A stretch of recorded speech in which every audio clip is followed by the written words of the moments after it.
Have you ever stopped to wonder where our energy resources come from?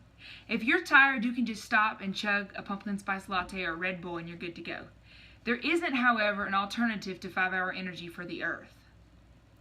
Over a century ago, we started using natural resources that some assume are non-renewable. These include oil, natural gases, and coal. We thought this was a good thing for several years, and especially during the Industrial Revolution. However, we've come to realize that these really aren't that good for the environment and for our health. They are having detrimental side effects. Nowadays, we have to use a lot more fossil fuel than we did when we began using fossil fuel because of our rise in population and our demand on our busy lives and busy schedules. Now we're facing the possibility that these natural resources could be utterly depleted. Are these really non-renewable resources? We don't really know. But we do know that by being good stewards of the land and using our resources wisely, it will benefit us in the future. Now this goes back into Genesis 2:15, when God commanded Adam to have dominion over the earth and all the creatures thereof, and to be a good steward of the land. We believe that in utilizing all of the resources God has given us, we are being good stewards of the land and therefore obedient to God. Now let's take a look at how scientists and natural resource enthusiasts are developing technology that will use renewable sources to produce energy. Roll clip! Water. The first type of alternative energy we will be looking at is hydroelectricity. Sometimes called hydropower, it is produced when water flows, usually downward, through a location housing turbines. The flow of water turns the turbines, which connect to a generator that converts the mechanical energy into electricity. The electricity can then be routed to different locations for conversion and utilization. Generally, hydropower plants require the damming of a water source to better maximize and control the flow of water necessary for hydropower production. Due to the nature of the production of hydropower, it is a better alternative to burned coal power. Hydropower does not put near as harsh of a strain on natural resources, nor does it pollute the environment. Hydropower is very flexible in that it can be paused at any time, and it can withstand the high and low consumption rates that we tend to see in statistical data about the usage of power. The first hydroelectric plant was built at Niagara Falls in 1879. The first hydropower plant began operation in the U.S. during 1881 in Appleton, Wisconsin. In 2004, China, Canada, Brazil, the United States, and Russia were the largest hydroelectricity producing countries in the world, with 1/5 of the world's power stemming from hydropower. Although there had been a decrease in hydropower in years previous to 2015, there was a 7% increase in 2016. Unfortunately, the United States held only about 7% of the world's capacity for hydropower in 2017. Hopefully, we can increase these percentages in years to come. In the field of agriculture alone, there are countless ways to utilize hydroelectricity. For example, areas with large communities of commercial poultry farms would be a great utilizer of hydropower. There are always setbacks, and hydroelectricity has its flaws. Nevertheless, through research and mindful practices, we can supply our electrical needs in a much more environmentally safe manner. Earth. Biofuel. You've probably heard that word or one similar to it, and you may or may not know what it is. Biofuels are fuels made directly from living things we have in the earth. Scientifically stated, biofuels are made from the breaking down of animal and plant fats, and they can be used as a cleaner alternative to petroleum gasoline and diesel. Biofuels include biodiesel, ethanol, cellulosic ethanol, alcohols, and ethers. Alcohols and ethers don't seem to be as popular, possibly because they are still somewhat in a research stage. Biofuel is made mostly from raw vegetable oil, and it can even include used restaurant oils. Ironically, Rudolf Diesel, inventor of the diesel engine, ran his first tractor off of peanut oil. Although biodiesel can tend to congeal and clog lines in the motors of machines, certain additives can be used to prevent this. Biodiesel is a great alternative to petroleum, especially in the agriculture industry where the use of diesel engines is prevalent.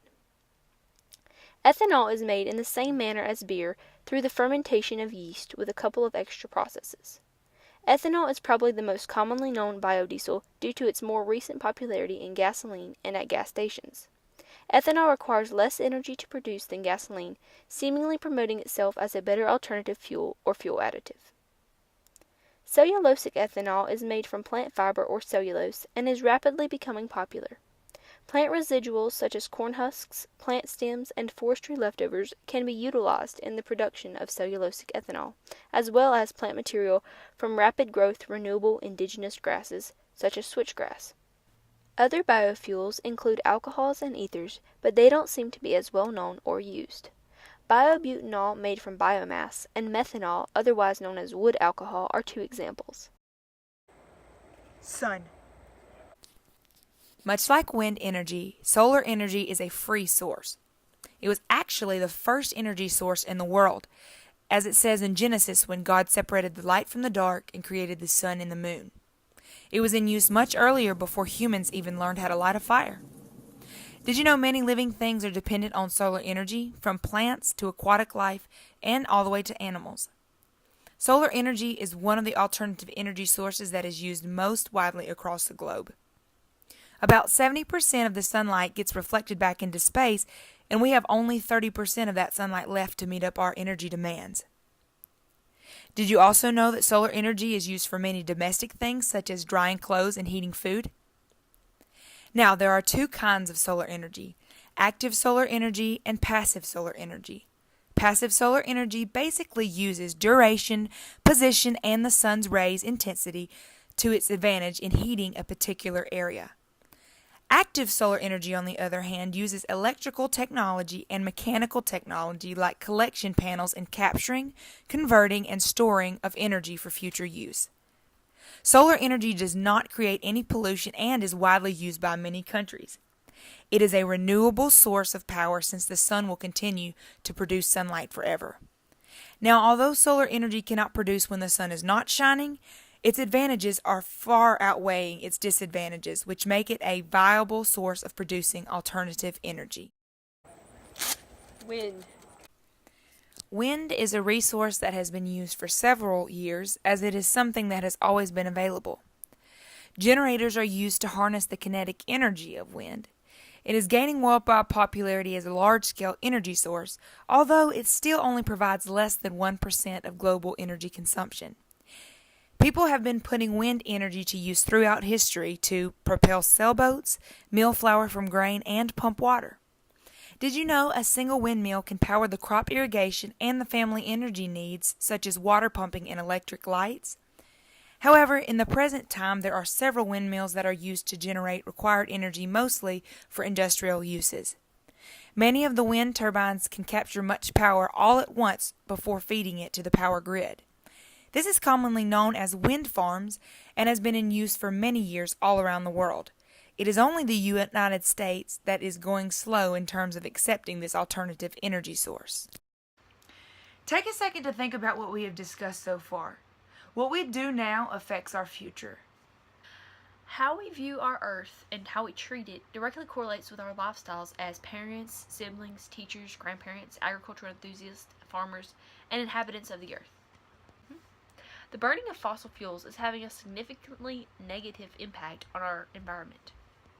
The urgency of being resourceful with alternative energy could be the key to our future.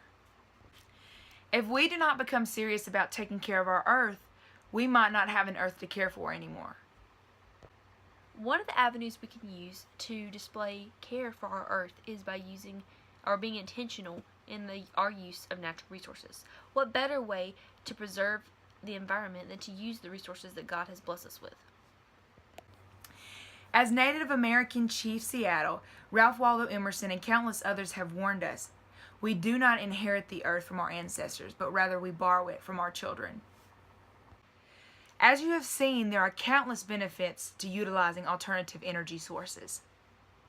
As farmers and stewards of the land, utilizing these sources would help us become more resourceful in the field of agriculture. We hope through this video you've gained a better understanding of alternative energy sources and their role in agriculture.